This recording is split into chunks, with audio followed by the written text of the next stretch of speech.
उपासना कार्यक्रमामध्ये आपले हार्दिक स्वागत.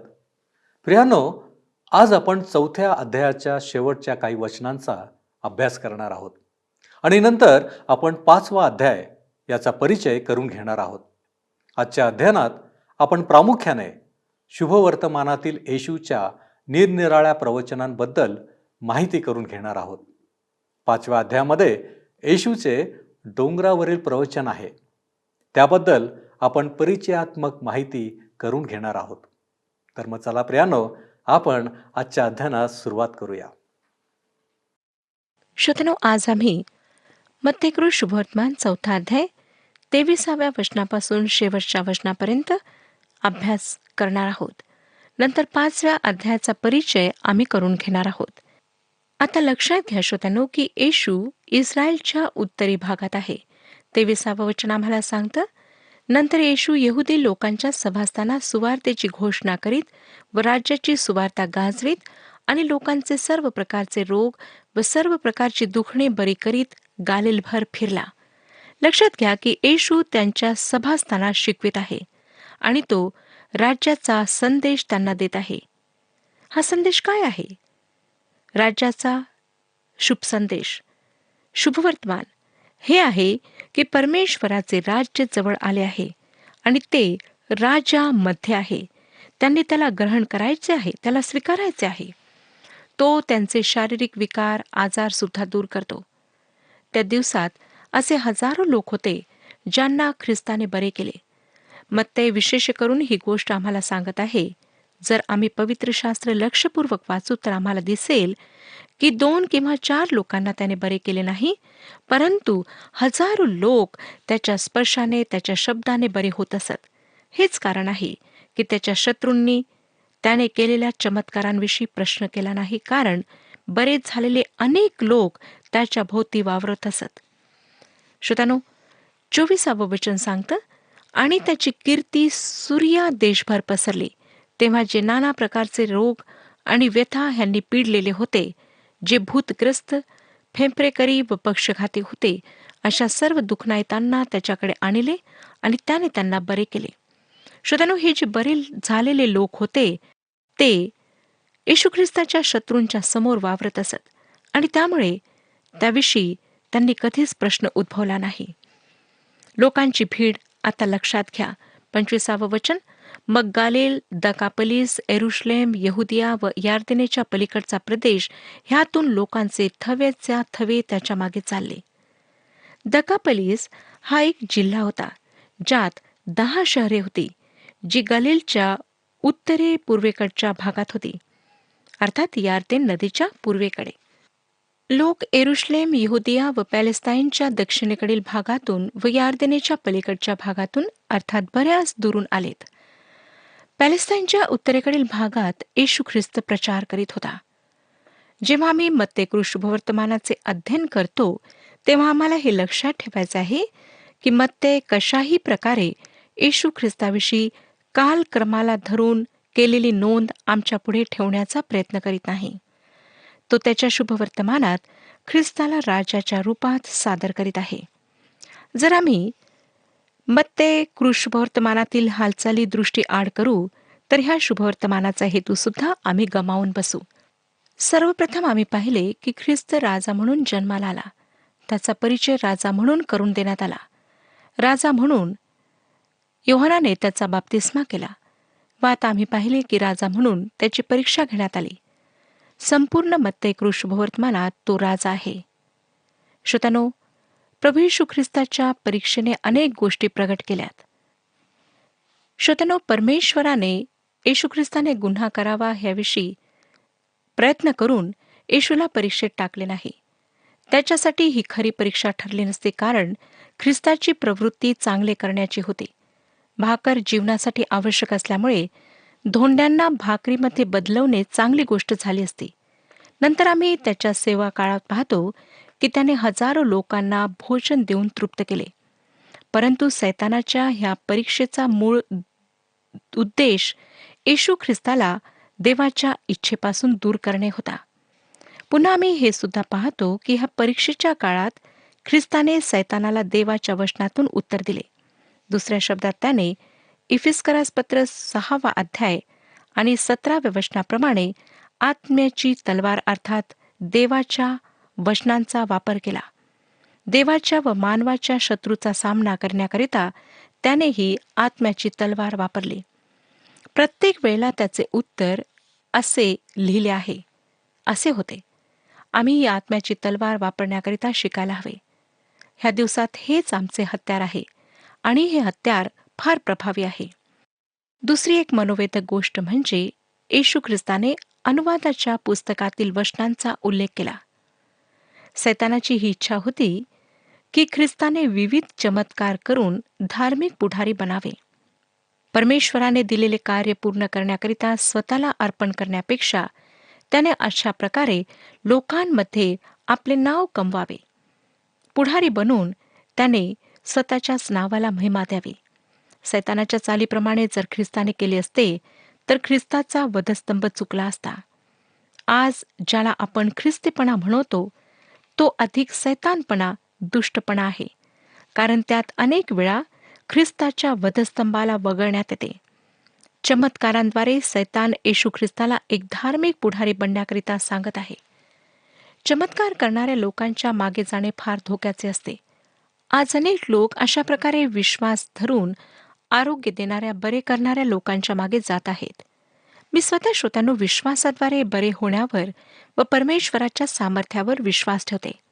आपण बरे करणाऱ्या, आरोग्य देणाऱ्या परमेश्वराकडे जाऊन त्याच्या स्पर्शाचा, त्याच्या सामर्थ्याचा अनुभव घेऊ शकता, कारण तो डॉक्टरांचा डॉक्टर आणि वैद्यांचा वैद्य आहे. जेव्हा आम्ही फार आजारी होतो, शरीरात बिघाड होतो, तेव्हा आम्ही ऐऱ्या-गैऱ्याकडे उपचारासाठी जात नाही, तर विशेषज्ञाकडे जातो, जो त्या विशिष्ट रोगाचा इलाज करू शकेल.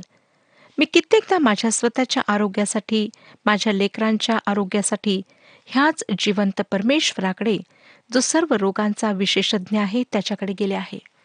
मी सुद्धा आपणाला हाच सल्ला देते की आपण त्याच्याकडे जा. मला आनंद वाटतो व मी देवाची स्तुती करते की देवाने अनेकांना ह्या कार्यक्रमात होणाऱ्या प्रार्थनेद्वारे संपूर्ण आरोग्य दिले आहे.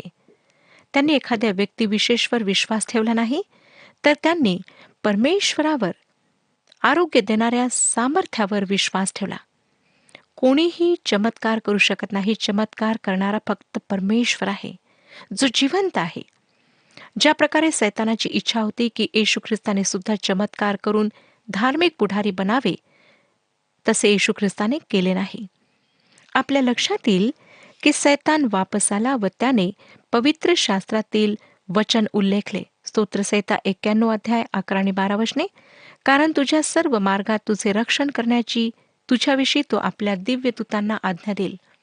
तुझ्या पायांना ढोंद्याची ठेस लागू नये म्हणून ते तुला आपल्या हातांवर झेलून धरतील. पवित्र वचनांचा उल्लेख करण्यामध्ये सुद्धा सैतान चलाख होता, परंतु त्यामध्ये अचूकता नव्हती. शेक्सपियरने म्हटले की सैतानाने त्याच्या स्वतःच्या उद्देशांसाठी पवित्र शास्त्रातील वचनांचा उपयोग केला, परंतु खरे पाहता त्याच्या स्वतःच्या उद्देशांसाठी तो पवित्र वचनांचा चुकीचा आधार घेतो. स्तोत्रसंहिता 91 मधील जे वचन त्याने उल्लेखले त्यामधील फार महत्वाचा भाग त्याने सोडला, आणि तो म्हणजे तुझ्या सर्व मार्गात तुझे रक्षण करण्याची. हा भाग ह्या वचनांचा फार महत्वाचा हिस्सा आहे. सैतान येशू ख्रिस्ताला परमेश्वराच्या मार्गापासून वेगळे करण्याचा प्रयत्न करीत होता. श्रोत्यानो, तुमच्या जीवनात किंवा माझ्या जीवनात चमत्कारिक रीतीने नेहमीच काही घडविण्याची परमेश्वराची इच्छा नसते. आज आमच्या समाजात ही धारणा लोकांच्या मनात मुळावत आहे की आम्ही काही करण्यासाठी परमेश्वरावर दबाव आणू शकतो, त्याला भाग पाडू शकतो. अशा प्रकारे होणे शक्य नाही. परमेश्वर सर्व सामर्थ्य आहे आणि आम्ही त्याची सृष्टी आहोत.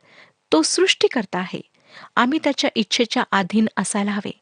अनेक वेळा हे संतोषदायक नसते, परंतु तुमची व माझी इच्छा नाही, परंतु परमेश्वराची इच्छा आम्हातील प्रत्येकाच्या जीवनामध्ये महत्वाची आहे.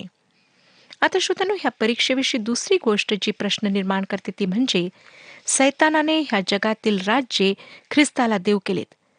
काय सैतानाजवळ देण्याकरिता ह्या जगातली सर्व राज्य आहेत? आज जगातील सर्व घडामोडींमागे, संघर्षामागे सैतानाचा हात आहे.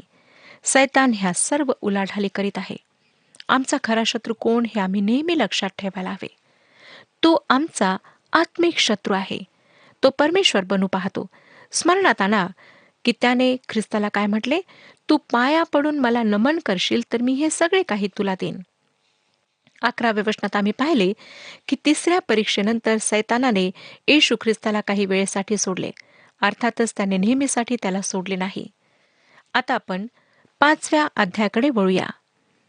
डोंगरावरील प्रवचनाचा प्रत्येक अध्याय आम्ही अलग अलग अभ्यासणार आहोत, परंतु त्याआधी संपूर्ण भागाला पहिल्यांदा पाहूया.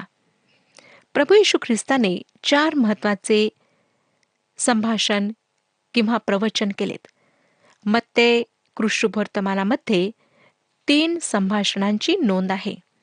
एक तर आहे डोंगरावरील प्रवचन, जे आम्हाला 5, 6 आणि 7 अध्यायांमध्ये वाचायला मिळते. नंतर रहस्यमय दृष्टांताद्वारे दिलेले प्रवचन 13व्या अध्यायात पाहायला मिळते. जैतुनाच्या डोंगरावरील प्रवचन 24 आणि 25 अध्यायांमध्ये पाहायला मिळते. डोंगरावरील प्रवचन राजाचा हेतू व धोरण प्रगट करणारा जाहीरनामा आहे.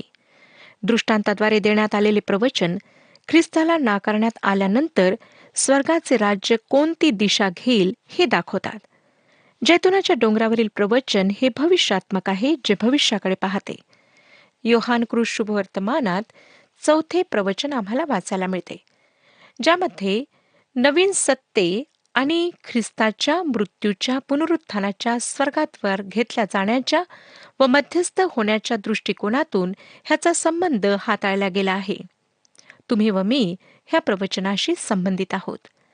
मत्ते 5वा अध्याय, 6वा अध्याय आणि 7व्या अध्यायामध्ये डोंगरावरील प्रवचन आहेत, परंतु त्यांचे उतारे इतर शुभवर्तमानात सुद्धा आम्हाला वाचायला मिळतात. हे शक्य नाही श्रोत्यांनो की आमच्या प्रभूने फक्त एकदाच हे प्रवचन दिले. त्याने त्यांची पुन्हा पुन्हा उजळणी केली असणार. अनेक वेळा त्याने ही सत्ये आपल्या संदेशातून प्रगट केलीत. लूका शुभवर्तमानात ह्याचा थोडासा भाग लुकाने दिलेला आहे आणि हे सांगितले आहे की आमचा प्रभू सपाटीच्या जागेवर उभा राहिला. ह्यावरून असं दिसतं की हा वेगळा प्रसंग आहे, कारण मत्ते लिहितो की तो डोंगरावर चढला व खाली बसला. मला वाटतं मत्ते शुभवर्तमानात नोंदलेल्या गोष्टी डोंगरावरील प्रवचनाचा काही भाग आहे. जे काही आमच्या समोर आहे त्यापेक्षा अधिक आमच्या प्रभूने सांगितले. काहीही असो, जे काही दिलेले आहे ते आज आम्हाला शिकण्यासाठी व समजण्यासाठी दिलेले आहे. ह्या भागाच्या परिचयासंबंधाने मी 2 गोष्टी आपणाला सांगू इच्छिते.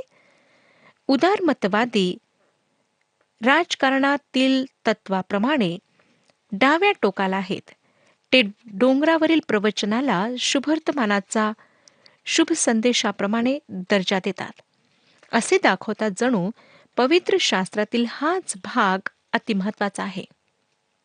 एका उदारमतवादी प्रचारकाने मला सांगितले की पवित्र शास्त्रातील मला आवश्यक असलेला भाग म्हणजे डोंगरावरील प्रवचन. इतकेच नाही, परंतु पुढे तो म्हणाला, मला सुवर्ण नियम फक्त आवश्यक आहेत. मत्ते शुभवर्तमान 7वा अध्याय आणि 12वं वचन सांगतं, ह्याकरिता लोकांनी जसे तुमच्याशी वागावे म्हणून तुमची इच्छा आहे, तसेच तुम्ही त्यांच्याशी वागा, कारण नियमशास्त्र व संदेश ग्रंथ हेच होत. कदाचित अशा प्रकारचे बोलणे आपणाला ऐकायला आवडेल, परंतु फार चांगल्या प्रकारे स्वतःला परमेश्वराच्या वचनापासून दूर करणे होय. डोंगरावरील प्रवचन हा तुमचा धर्म आहे असे तुम्हाला वाटते किंवा नाही, हा प्रश्न नाही, परंतु प्रश्न हा आहे की काय आपण त्याप्रमाणे जगत आहात. श्रोत्यांनो, ही गोष्ट महत्वाची आहे. एक गोष्ट लक्षात घ्या की डोंगरावरील प्रवचनात ख्रिस्ती शुभवर्तमान सापडत नाही. उदाहरणार्थ, त्यामध्ये ख्रिस्ताचा मृत्यू व पुनरुत्थानाचा मुळीच उल्लेख नाही. तरी सुद्धा पौलाने करिंथेतील लोकांना करिंथकरास पहिले पत्र 15वा अध्याय आणि 2ऱ्या वचनामध्ये म्हटले, जिच्याद्वारे तुमचे तारण होत आहे तीच सुवार्ता मी तुम्हास कळवितो. ज्या वचनाने मी तुम्हास ही सुवार्ता सांगितली त्या वचनानुसार ती तुम्ही दृढ धरली असेल, नसल्यास तुमचा विश्वास व्यर्थ आहे. कोणती सुवार्ता? डोंगरावरील प्रवचन? नाही श्रोत्यानो. पौलाने पुढे 3ऱ्या आणि 4थ्या वचनामध्ये हे स्पष्ट केले आहे. करिंथकरास पहिले पत्र 15वा अध्याय 3 आणि 4 वचनांमध्ये तो म्हणतो, कारण मला जे सांगण्यात आले ते मी तुम्हास सांगून टाकले. त्यापैकी मुख्य हे की शास्त्राप्रमाणे ख्रिस्त तुमच्या आमच्या पापांबद्दल मरण पावला, तो पुरला गेला. शास्त्राप्रमाणे तिसऱ्या दिवशी त्याला पुन्हा उठविण्यात आले. माझ्या श्रोत्यांनो, सुवार्ता डोंगरावरील प्रवचनात नाही आणि म्हणूनच अनेक लोक ह्या प्रवचनाला आपल्या धर्माशी जोडतात. अशा प्रकारच्या सिद्धांताच्या प्रचारामुळे आज अनेक ढोंगी लोक आम्हाला आढळतात. जे लोक असे म्हणतात की आम्ही डोंगरावरील प्रवचनाप्रमाणे चालत आहोत. जर ते खरोखर प्रामाणिक आहेत व हे प्रवचन वाचतील तर त्यांना कळेल की ते त्याप्रमाणे जीवन व्यतीत करीत नाहीत. माझ्या प्रिय श्रोतांनो, डोंगरावरील प्रवचन परमेश्वराचा स्तर आहे आणि त्या स्तराप्रत आपण पोहोचू शकत नाही, तर मग आपण काय करणार? काय आपणावर दया करणारा तारक आपल्याजवळ आहे? काय आपणाला असा कोणी माहीत आहे का की जो जेव्हा आपण त्याच्यावर विश्वास ठेवता तेव्हा आपल्या महान कृपेने आपणाला वाचवू शकतो, आपल्या पापांची क्षमा करू शकतो? ख्रिस्ती संदेशाला डोंगरावरील प्रवचनापर्यंत कमी करणे एक साधी गोष्ट आहे, ज्याला पवित्र शास्त्र कोणत्याही परिस्थितीत परवानगी देत नाही. असे करणे म्हणजे एकदम डाव्या टोकाला पोहोचणे होय. मग एकदम उजव्या टोकाला पोहोचणे हा सुद्धा दृष्टिकोन आहे. काही लोक डोंगरावरील प्रवचनाला काठीच्या प्लेगप्रमाणे पाहतात, जणू त्यांचे त्याच्याशी काहीच घेणे देणे नाही. ते असे दाखवतात की त्यामध्ये नैतिक दृष्टिकोनातून काहीतरी चूक आहे. डोंगरावरील प्रवचन आम्ही उपयोगात आणू शकत नाही अशी वृत्ती ते स्थिर ठेवतात. इतकंच नाही, परंतु अशा प्रकारच्या समूहातून एका व्यक्तीने मला म्हटले की प्रभूच्या प्रार्थनेचे माझ्यासाठी काहीच महत्त्व नाही. हे खरे आहे श्रोत्यानो की डोंगरावरील प्रवचनात शुभवर्तमान नाही व एखाद्या व्यक्तीला त्याच्या व्यावहारिक स्तरासाठी ते माप देणे व त्याला म्हणणे की तू ह्याप्रमाणे वागशील तर तू ख्रिस्ती आहेस, हे फार धोक्याचे व भयंकर आहे. डोंगरावरील प्रवचनात नियमशास्त्राला उच्च डिग्रीपर्यंत पोहोचवलेले आहे, अर्थात उच्च स्तरापर्यंत पोहोचवलेले आहे. जुन्या करारात मानव नियमशास्त्राचे पालन करू शकला नाही, मग ह्या जगात डोंगरावरील प्रवचन जे त्यापेक्षा कितीतरी अधिक पटीने उच्च स्तरावर आहे, तो ते कसे पाळू शकेल? ख्रिस्ती जीवन जगावे, कसे जगावे ह्याविषयी विशेष पद्धती डोंगरावरील प्रवचनात नाही, हे खरे आहे. हे प्रवचन चैतन्य न पुरविता नीतितत्वे सांगते. डोंगरावरील प्रवचनात अंतस्थ वास करणाऱ्या पवित्र आत्म्याच्या सामर्थ्याद्वारे जगणे हेच एक सत्य शिकविण्यात आलेले नाही. पॉल रोमकरासपत्र 8 अध्याय 3 आणि 4 वचनांमध्ये म्हणतो, रोमकरासपत्र 8 अध्याय 3 आणि 4 वचन, कारण नियमशास्त्र देह स्वभावामुळे दुर्बळ झाल्या कारणाने जे त्याला असाध्य ते साधण्याकरिता देवाने आपल्या स्वतःच्या पुत्राला पापमय देहासारख्या देहाने व पापाबद्दल पाठवून देहामध्ये पापाला दंडाज्ञा ठरविले. ह्यात उद्देश हा की जे आपण देह स्वभावाप्रमाणे नव्हे तर आत्म्याप्रमाणे चालतो, त्या आपणामध्ये नियमशास्त्राने लावून दिलेले आचरण पूर्ण व्हावे. श्रोतांनो, आम्हाला ती शिकवण डोंगरावरील प्रवचनात सापडत नाही. ह्यात पवित्र आत्म्याच्या कार्याविषयी काहीच नमूद करण्यात आलेले नाही. तरी सुद्धा ह्यामध्ये नीतितत्वांचा उच्च स्तर व त्यांचे चलन जे ख्रिस्ती जीवनाशी विसंगत नाही ते नमूद केले आहेत. इतकेच नाही, परंतु ख्रिस्ताचे मन जे एका ख्रिस्ती व्यक्तीचे असायला हवे ते प्रगट केले आहे. जी महान तत्वे ह्या ठिकाणी मांडण्यात आलेली आहेत ती ख्रिस्ती व्यक्तीसाठी, अभ्यासासाठी व शिकण्यासाठी फार लाभदायक आहेत. परंतु तो स्वतःच्या सामर्थ्याने त्यांना प्राप्त करू शकत नाही किंवा त्यापर्यंत पोहोचू शकत नाही.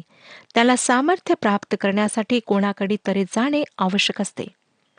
डोंगरावरील प्रवचनात एक फार विलक्षण विद्युत बल्ब आहे, परंतु त्याकरिता विद्युत पुरविणारे साधन नाही जेणेकरून त्यामध्ये प्रकाश येऊ शकेल. श्रोत्यांनो, बल्ब नाही परंतु प्रकाश महत्वाचा असतो. डोंगरावरील प्रवचनांचा प्राथमिक उद्देश आहे मानवासमोर राज्याचा कायदा प्रस्तुत करणे. मत्ते शुभवर्तमानात आम्ही त्या राजाविषयी बोलत आहोत, जो स्वतःला सादर करण्याकरिता देण्याकरिता आला. योहान हा त्याच्या पुढे जाणारा होता व राजाने शिष्यांना त्याच्या मागे चालण्यासाठी पाचारण केले. तो राजाचा कायदा अधिकारवाणीने प्रतिपादित करीत आहे. हे राजाचे प्रकटीकरण आणि शांतीच्या राजकुमाराचे व्यासपीठ आहे. आणि हा कायदा आहे. 1000 वर्षांच्या काळात हा जगाचा कायदा असेल व नंतर ह्याला पूर्ण साफल्य प्राप्त होईल. ख्रिस्त व्यक्तीच्या रूपात ह्या पृथ्वीवर राज्य करेल व ह्यातील प्रत्येक शब्दाची अंमलबजावणी करेल. जेव्हा त्याचे राज्य ह्या पृथ्वीवर असायला हवे, तेव्हा तो ह्या पृथ्वीवर येईल. तेव्हा डोंगरावरील प्रवचन सर्वात वरचढ ठरेल. जे कोणी येशू ख्रिस्ताला प्रभू म्हणून स्वीकारतात, मानतात, ते ह्या प्रवचनाला दुर्लक्षू शकत नाहीत किंवा ह्याला वगळू शकत नाहीत. जे ख्रिस्ती लोक ख्रिस्ताला प्रभू म्हणतात, ते त्याच्या आज्ञा पाळण्याचा पराकोटीने प्रयत्न करतील, परंतु ते पवित्र आत्म्याच्या सामर्थ्यातच त्या आज्ञा पाळू शकतात.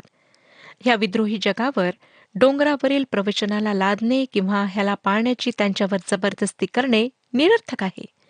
देवाच्या कृपेचे जे शुभवर्तमान आहे श्रोत्यानो, तेच मानवाला ख्रिस्ताप्रती आज्ञाकारी बनवते आणि ते मानवाने देवाप्रती आज्ञाकारी बनावे म्हणून देण्यात आलेले आहे. मानवाच्या हृदयात तो अपराधी आहे ह्याची भावना जागृत करण्याकरिता डोंगरावरील प्रवचनाचा प्रचार व्हायला हवा. ह्याद्वारे त्यांना हे समजेल की ते पापी आहेत व कोणीही धर्मी नाही, नीतिमान नाही, सर्व देवाच्या गौरवाला अंतरलेले आहेत. डोंगरावरील प्रवचनात जी तत्वे मांडण्यात आलेली आहेत, ती घेऊन एक ख्रिस्ती व्यक्ती त्यांना इतर शास्त्र भागाच्या प्रकाशात पाहू शकतो. ह्याद्वारे आम्हाला ख्रिस्ताच्या मनाची विस्तृत दृष्टी आणि चांगली समज मिळते. उदाहरणार्थ, फक्त येथेच आम्हाला ख्रिस्ताने केलेली खून आणि व्यभिचाराची व्याख्या मिळते. ख्रिस्ताने 2 आज्ञा घेतल्यात व त्यांना उच्च स्तरावर आणले. निर्गमचे पुस्तक 20 अध्याय 13 आणि 14 वचनांमध्ये ह्या 2 आज्ञा आम्हाला वाचायला मिळतात. काय फक्त ह्या 2 आज्ञांनाच ख्रिस्ताने वरच्या स्तरावर आणले? अर्थातच उत्तर होय आहे. कारण मत्तेकृत शुभवर्तमानात ह्या 2च आज्ञा नोंदलेल्या आहेत. गलतीकरासपत्र 2 अध्याय 16 वचन सांगतं, तरी मनुष्य नियमशास्त्रातील कृत्यांनी नीतिमान ठरत नाही. जर नियमशास्त्रातील कृत्यांनी कोणी नीतिमान ठरू शकत नाही, तर डोंगरावरील प्रवचनाद्वारे नीतिमान ठरणे त्याहीपेक्षा 10 पटीने कठीण होईल. श्रोत्यानो, आम्ही स्वतःच्या जीवनाला ह्या 2 आज्ञा लावून पाहायला हव्यात. तू हत्या करू नको, व्यभिचार करू नको. आज परमेश्वर आपणाशी बोललेला आहे. ह्या वचनावर विचार करीत राहा आणि पहा की प्रभू आज आपणाला काय सांगत आहे. परमेश्वर आपणा सर्वांस आशीर्वाद देव. प्रियानो, आज आपण पाहिले की मत्तेकृत शुभवर्तमानात येशूच्या 3 प्रवचनांची नोंद आहे. येशूचे डोंगरावरील प्रवचन हे राजाचा हेतू व धोरण प्रगट करणारा जाहीरनामा आहे. या प्रवचनाद्वारे आमच्या समोर ख्रिस्त जो राजा आहे त्याच्या राज्याचा कायदा प्रस्तुत करण्यात आलेला आहे. आपण याविषयी अधिक माहिती पुढील भागात घेणार आहोत. माझी आपणास सर्वांस विनंती आहे की आपण डोंगरावरील प्रवचनाचे वाचन करून ठेवावे, जेणेकरून या प्रवचनाचे अध्ययन करताना आपणास त्याचा अर्थ अधिक सखोल आणि विस्तृतपणे ग्रहण करण्यास सहाय्य मिळेल. आपण प्रार्थना करू. प्रभूजी, आम्ही तुझे उपकार मानतो, तुला धन्यवाद देतो. आज आम्हाला डोंगरावरील प्रवचन याच्याविषयी परिचय तू करून दिलेला आहेस. होय प्रभूजी, या प्रवचनामध्ये अनेक गोष्टी आमच्यासाठी आहेत. खऱ्या अर्थानं आमचं जीवन त्याच्याद्वारे बदलून जाणार आहे. आणि म्हणूनच प्रभूजी, येणाऱ्या भागांमध्ये आम्ही हे डोंगरावरील प्रवचन पाहणार आहोत, सखोल अभ्यास करणार आहोत. तो आमच्याशी बोल आणि आमचं जीवन त्याच्याद्वारे बदलून जाऊ दे. आमच्यामध्ये परिवर्तन घडून येऊ दे. आमच्यामध्ये त्या गोष्टी दिसाव्या ज्या तुला अपेक्षित आहेत. आणि म्हणून प्रभूजी, आम्ही स्वतःला तुझ्या पवित्र हातामध्ये सोपवितो आणि या विनंत्या येशू ख्रिस्त आमचा प्रभू याच्याद्वारे करतो, म्हणून तू ऐक. आमेन. प्रभूमध्ये आनंद करा, उल्हास करा. प्रभू आपणास आशीर्वादित करो.